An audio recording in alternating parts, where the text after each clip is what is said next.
Hey guys, welcome to the final strategy of overcoming the weekend and staying on track. Now, this one is all about nutrition and it's all about rubbish foods and crappy foods. This is the number one reason why people fall off track at the weekend. They overconsume fast food, lots of sweets, biscuits, things like this. So, we want to limit those amount of choices as much as possible. Okay, so here are some strategies that may help you do so. So I talked before about energy systems, about how if you consume alcohol, it gets put to the front of the queue for energy system and you can burn through it quite quickly. The opposite happens when it comes to fast food and trans fats. These are the worst type of calories we can actually consume. But because they get put to the back of the queue, we have to work really, really hard to get into that energy storage, to burn through it, and again, to reduce body fat. So if you are staying on track most of the week and then you overconsume on these fast foods on the way home from a night out, or the following day if you're hungover, or just you want a cheat day as they call it, you are putting yourself into a lot of danger of overconsuming calories, and you are putting yourself way off track. So you want to limit those choices as much as possible.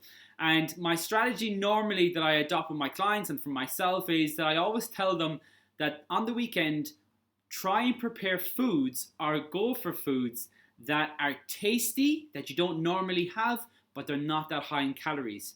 Foods like protein pancakes, that's normally my go-to after a night out. Tastes amazing, high in protein, just has good ingredients, makes you feel full, makes you feel energized, makes you feel way, way better. And as I said, it tastes so good. So that's one really good option to go for. You can go for a healthy fry-up.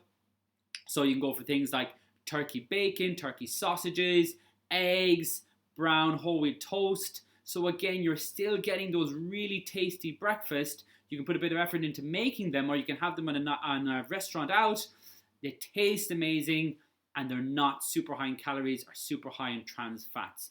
You can make your own homemade pizzas. That's something I've done, where you just get a wholemeal wrap, you layer it up with some tomato sauce, vegetables, lean meats, cheese, whatever you want to put on it. And again, they taste amazing. There's loads of different recipes. Actually, in my recipe guide that I use with a lot of my online clients, I've got a lot of those type of recipes in there, just again to help them at the weekend. So that's my last strategy, guys, is to limit the amount of rubbish food you're consuming and instead switch in other tasty options that are much lower in calories. When it comes to things like sweets and ice cream, you can now get low-calorie ice cream.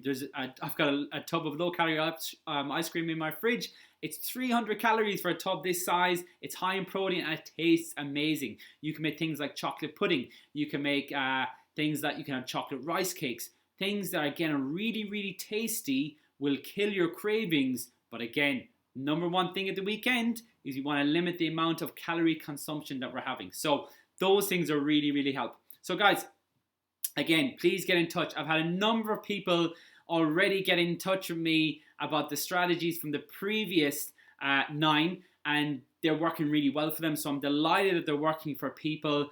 Again, I just want to help people as much as I can, and I look forward to hearing from you too. So all the best and take care.